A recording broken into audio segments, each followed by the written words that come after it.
Naghihintay pa rin ng relief goods ang mga residente ng Glan, Sarangani na naapekto ng magnitude 7.8 na lindol itong Lunes.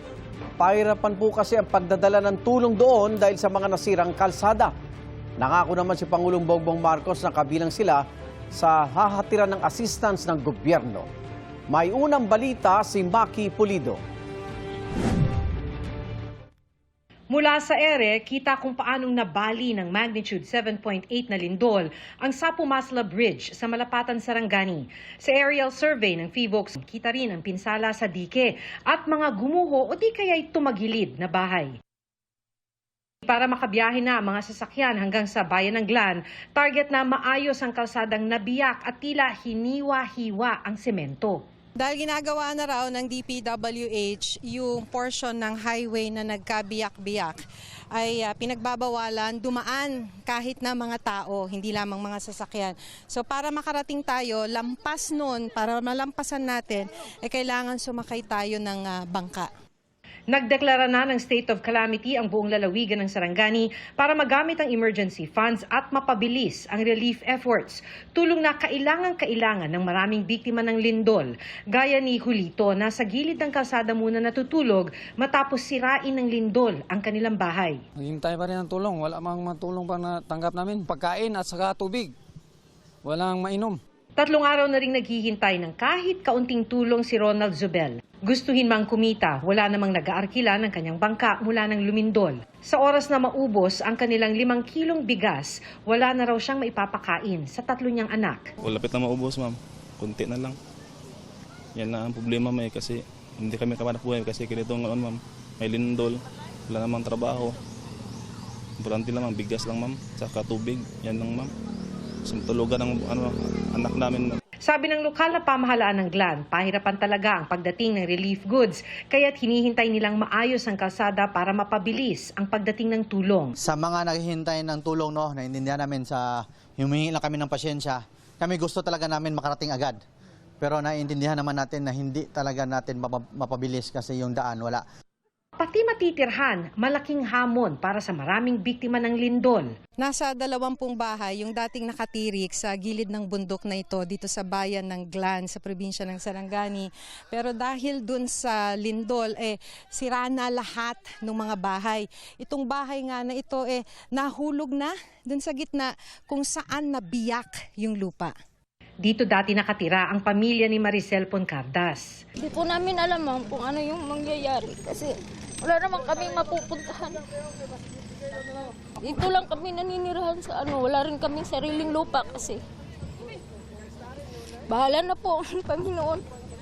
Nag-aalala na rin ang mga doktor sa Rural Health Unit dahil naubusan na sila ng anti-tetanus shot. Sa mga cases na nakita namin, ma'am, like yung mga patients talaga kami na makapunta dito na for example may mga deep wounds. Yun kasi kailangan talaga yung mabigyan ng anti-tetanus para hindi mag-fester yung infection. Yung delikado kasi sa tetanus is kapag bababa yan sa lungs, magkakaroon ng respiratory arrest yung patient. Hindi siya makakahinga. Sa Glan Provincial Hospital, nagtitiis pa rin sa init ang mga pasyenteng nasa parking lot pa rin dahil hindi pa cleared ang hospital building. Our OR is non-operational. Our laboratory is non-operational. And we don't have the consultants because our consultants comes from Jansan area, anesthesiology. They could not come here because the road is not passable. No, so these patients need to be airlifted or by sea ambulance or whatever ay available that for them to be transferred to higher facility. Isa si Cambria sa 3 araw nang naghihintay na mailipat ng ibang ospital.